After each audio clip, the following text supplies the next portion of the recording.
Hi guys and welcome back to the channel. Today I've got two replays in the Tier 8 French Premium Heavy Tank, the Liberté FCM 50t. Now this is a Tier 8 Heavy that has preferential matchmaking, which means it will never see Tier 10s. And it's an absolute beast.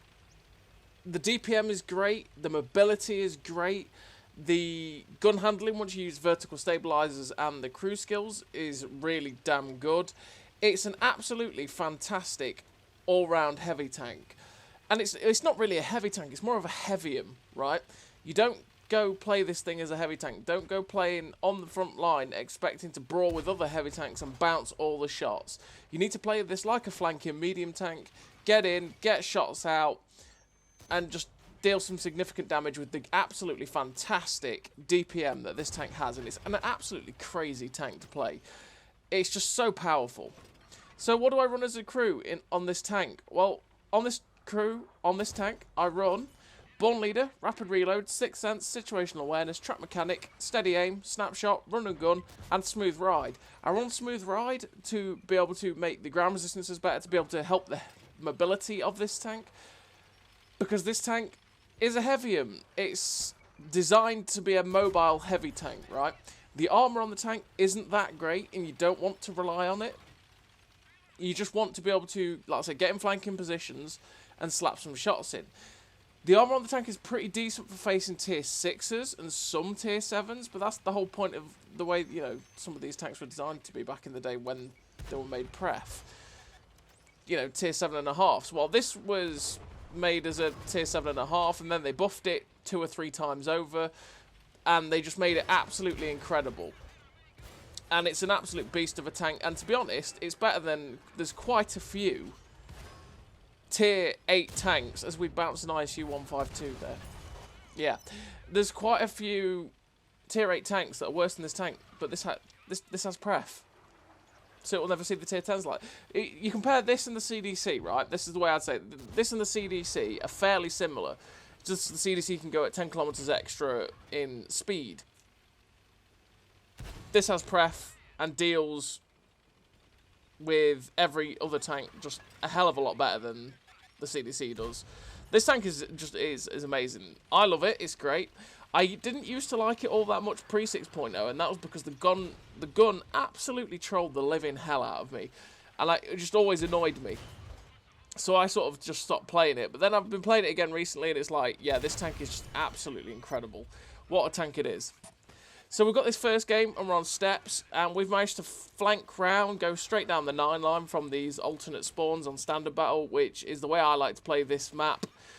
Because if you try and play that C-B line, it just doesn't end well for you whatsoever. Because if you are from our spawn trying to get to that C-B line, you end up getting caught out in the open, easily farmed, and yeah, you just die. Or you lose most of your health trying to take that flank. And we've come round, we've managed to get behind the enemy, we've finished off the artillery, we've come upon this A44, and we've just tracked him in place. Like I say, this thing has incredible DPM, and that means we can just perma-track the guy. We're on to 3.7k damage, 727 assistance, which is a fantastic game for a tier 8 already, and there's still 6 tanks left. There's 5 heavy tanks and a medium tank. And then this heavy tank here, the IS-6 gets spotted, and it's like, you know what, I'm not going to charge after these heavy tanks over here, I'm going to just get some shots into the IS-6. But the IS-3 gets spotted, and he will shoot me in the side if I was to push that IS-6, so I'd snap the shot in. As you see, with food activated to the 3.9 second reload. 4.8 second reload even.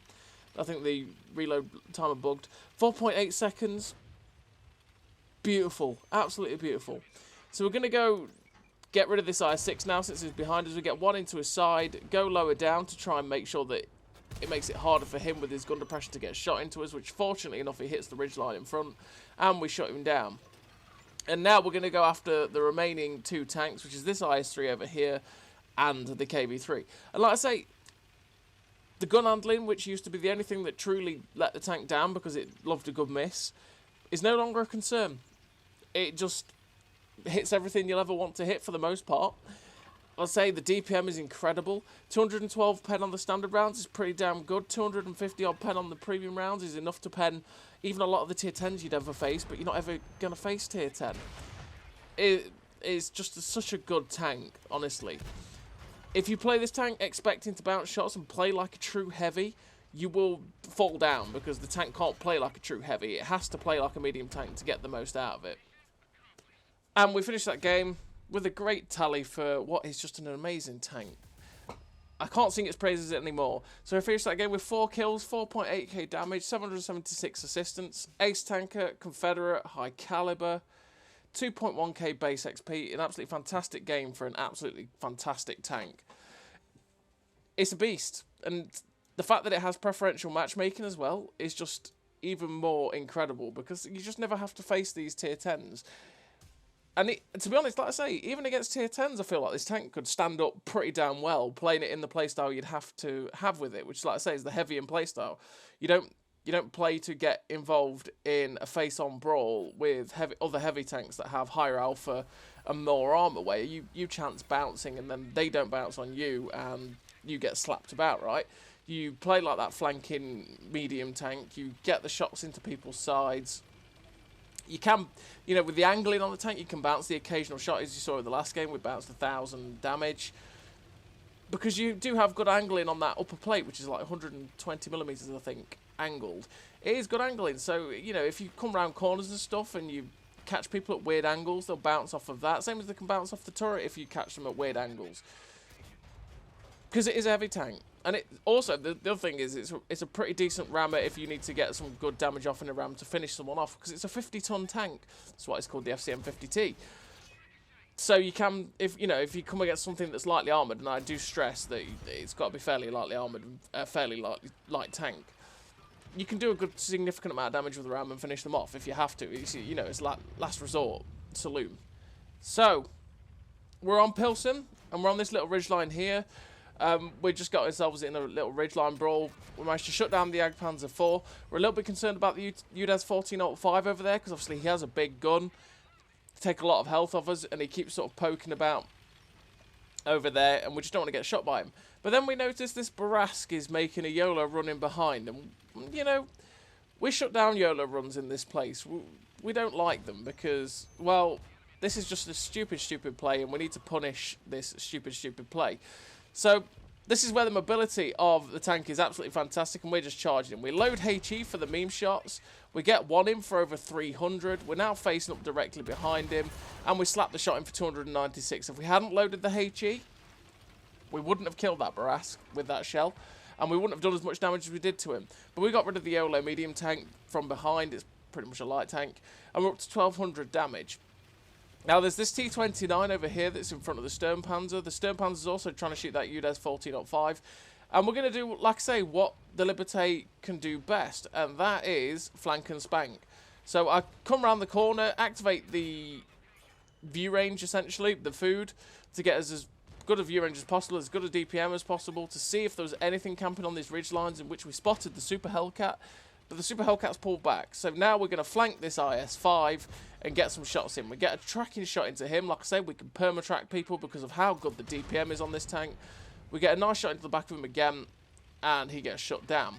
So now we're going to move into the middle of the warehouse, or the factory, and we're going to try and get ourselves into a position where we can get close to the ridgeline to get underneath the gun lines of the tanks that will be there. We managed to spot this SU-130PM. We get a shot snapped into him. Unfortunately, didn't track him in place, but hey-ho.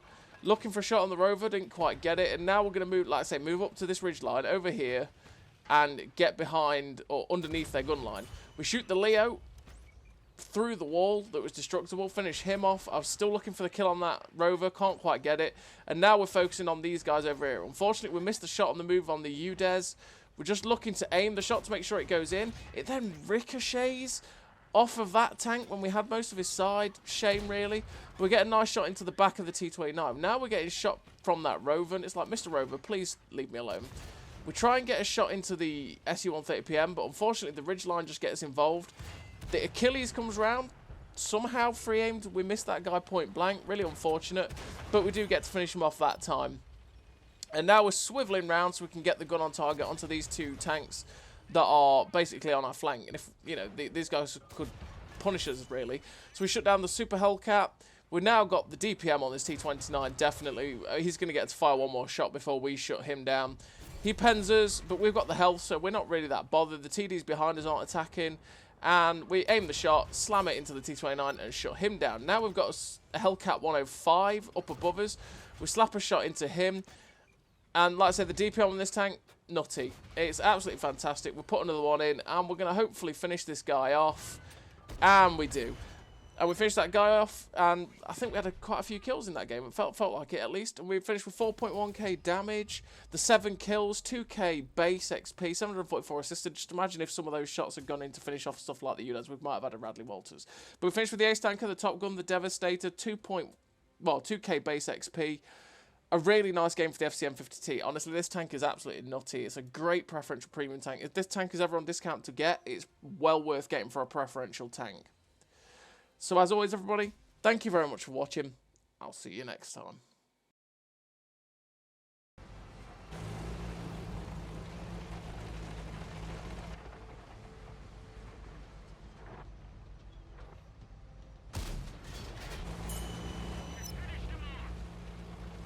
A great success!